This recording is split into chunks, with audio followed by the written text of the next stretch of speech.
এই যে জল কামান আপনারা ছুঁয়েছেন পুলিশ বাহিনী, আপনাদের এইসব জল কামান আমরা ভয় করি না।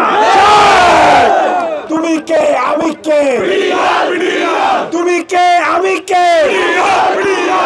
এইখানে যদি কেউ উস্কানি দিয়ে থাকে আইন শৃঙ্খলা বাহিনীর সদস্য, তাদের বিরুদ্ধে অতি দ্রুততম সময়ের মধ্যে ব্যবস্থা নিতে হবে। আপনারা আপনাদের দাবি আদায় প্রস্তুত তো? বিজেপিরা বিলিয়ার, বিজেপিরা বিলিয়ার, বিজেপিরা বিলিয়ার, বিজেপিরা বিলিয়ার। তুমি কে আমি কে, তুমি কে আমি কে, তুমি কে আমি কে। দিল্লি না ঢাকা, দিল্লি না ঢাকা। আপোষ না সংগ্রাম, আপোষ না সংগ্রাম। দালালি না রাজপথ, দালালি না রাজপথ। রক্তের বন্যায়, রক্তের বন্যায় দিয়েছি তো রক্ত, রক্তের বন্যায়। স্বরাষ্ট্র উপদেষ্টার দপ্তর থেকে কোন প্রকারের কোন পজিটিভ বার্তা আসছে ততক্ষণ আমরা এখানেই অবস্থান করব। তাহলে তাদের সাথে অসৎ আচরণ এটা কি সন্তুষ্টজনক?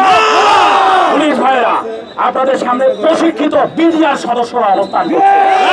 আপনাদের বুকে কাপড় ধরানোর মতো তাদের প্রশিক্ষণ রয়েছে। ভাইরা আমার, এখনো বিশ্বাস রাখুন, আমরা কেউ বিশৃঙ্খলা করতে আসিনি। আমরা আমাদের ন্যায্য অধিকার আদায় করতে এসেছি। আমরা পুলিশ বাহিনীর সহযোগিতা চাই, আপনারা আমাদেরকে সহযোগিতা করুন। শুরুতে একটা কথা বলবো, আজকে যে বিডিআর ভাইরা এখানে উপস্থিত আছেন, তাদের পরিবার পরিজন উপস্থিত আছেন। এই যে জল কামান আপনারা ছুঁয়েছেন পুলিশ বাহিনী, আপনাদের এইসব জল কামান আমরা ভয় করি না। এই বিডিআর বাহিনীর হাতে বড়াই বাড়িতে বিএসএফ এর ট্রেনিং প্রাপ্তরা 235 জন ট্রেনিং প্রাপ্ত লাশ হয়ে ফিরে গিয়েছিল। মৌচাকে ঠিক শুনবেন না, একদম খবরদার করে বলে দিচ্ছি। বৈষম্য বিরোধী ছাত্র আন্দোলনের সমন্বয়ক হিসেবে আমরা এখানে যারা সমন্বয়ক হিসেবে একাত্মতা পোষণ করছি।